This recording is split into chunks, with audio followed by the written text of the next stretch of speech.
আমি প্রথমবার আমাদের সিঁড়ি করে ছাদে উঠলাম ঢালাইয়ের পরে, মানে আমি একবারে উঠিনি, এই প্রথমবার উঠলাম। তো জাস্ট এখান থেকে আমাদের পাড়ার ভিউটা দেখো। হ্যালো গাইস, তো চলে এলাম নতুন একটা ব্লগ নিয়ে। আজকের ব্লগটা একটু অন্যরকম হবে, তার কারণটা হচ্ছে আজকে আমাদের ছাদে লাগাবো হচ্ছে একটা পতাকা।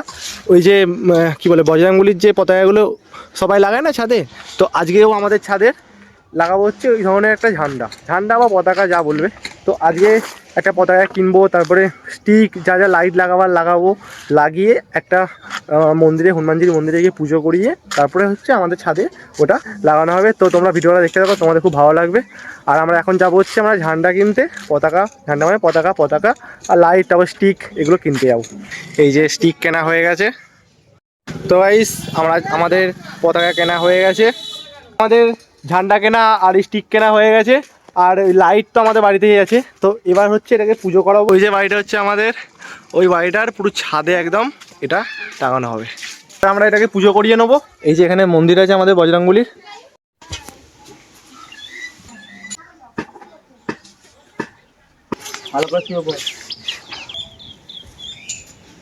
এখন আমাদের এই যে পতাকাটাকে কোথায় লাগানো হবে সেই জন্য আমরা এখন পজিশনিং দেখছি। এখানটা করে লাগালে ভালো লাগবে নাকি এই সাইডটা লাগালে ভালো হবে। এই যে এখানটা করেও, এই জায়গাটা করেও পজিশনিং করা যেতে পারে, কিন্তু ওই জায়গাটা দেখো আরও ভালো লাগছে। কারণ আর একটা জিনিস কী হতো, এই জায়গা করে ভাবছি লাগাবো, তার কারণটা হচ্ছে আমার তারটা না একটুখানি শর্ট হয়ে গেছে। তো জাস্ট লাগছে দেখো গাইস। তো আমাদের কাছে ওই এক ধরনের সেই এক কালারের যে লাইটগুলো পাওয়া যায় না, ওই লাইটগুলো পাইনি। তো আমার কাছে এই লাইটটা ছিল, তো এই লাইটটাই, এই যে স্টিক আছে, স্টিকে এখানটা করে লাগিয়ে দেবো। এই হচ্ছে লাগিয়ে দেবে দাদা আমার, চাইয়ের মনোজ, এও অনেক হেল্প করছে আমাকে আজকে। এ হচ্ছে মেন আমাদের লোক, যে সব কারেন্টে কাজ ফাজ করে, সেই আমাকে সব কিছু করে দিচ্ছে। এই যে ব্যবস্থা, প্রচুর রোদ্দুর গাইস, প্রচুর রোদ্দুর।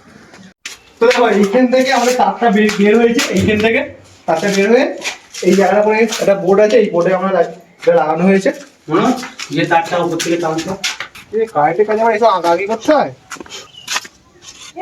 সুইচ দিয়ে রাখিস তো রে। এটা আমার অনেকদিন থেকে ইচ্ছা ছিল, যখন আমার বড় ছাদ হবে না দোতলা, তখন আমাদের ছাদে একটা বজরংবলী ঠাকুরের একটা পতাকা ওড়াবো। অনেকদিনকার একটা ইচ্ছা ছিল, সেটা আজকে পূরণ হচ্ছে।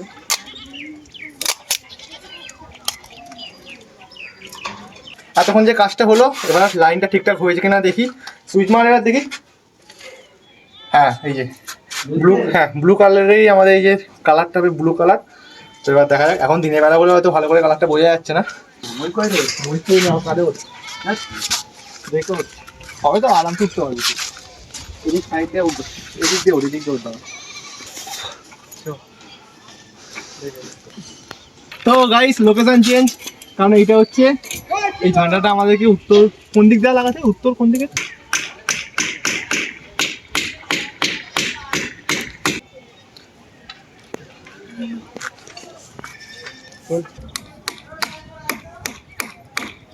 আর কমপ্লিট আমাদের। প্রথমবার আমাদের সিঁড়ি করে ছাদে উঠলাম ঢালাইয়ের পরে, মানে আমি একবারে উঠিনি, এই প্রথমবার উঠলাম। তো জাস্ট এখান থেকে আমাদের পাড়ার ভিউটা দেখো। দেখো আমাদের পাশে বাড়িতেও বজরংবলী ঠাকুরের ঝান্ডা লাগানো আছে, জাস্ট ভিউটা দেখো ভাই সাব। এই হচ্ছে আমাদের ছাদ, এই হচ্ছে সিঁড়ির ছাদ, জাস্ট ভিউটা দেখো। পুরো মানে পাশের পাড়া থেকে আরম্ভ করে সব পাড়া আমাদের এখান থেকে দেখা যাচ্ছে। তার মাঝে হচ্ছে আমাদের এই ঝান্ডাটা। আসলে আমাদের এখানে সবার বেশিরভাগই টালির বাড়ি, আগে আমাদেরও টালির বাড়ি ছিল, তারপরে একতলা হলো, তারপরে এখন দোতলা। তো সব থেকে আমাদের এইখানের মধ্যে আমাদের বাড়িটাই উঁচু, তারপরে এদিকটা করে দোতলা হচ্ছে। তো সেই জন্য আরও দেখতে ভালো লাগবে এখানটা করে ঝান্ডাটা আমাদের বজরংবলী ঠাকুরের। গাইস রাত্রিবেলা হচ্ছে এরকম লাগছে আপাতত, আর এখন না কোনো হাওয়া দিচ্ছে না বলে হয়তো এই ফ্ল্যাগটা উঠছে না। তো এখন শিশিরেও হয়তো একটু ঠান্ডা ঠান্ডা ওয়েদারও আছে, শিশিরে ফ্ল্যাগটা একটু ভিজে গেছে বলে নিচের দিকে হয়ে আছে। তো যাই হোক লাইটিংটা দেখো গাইস, একটু গ্যাপ হয়ে গেছে, তো যাই হোক ঠিকই আছে।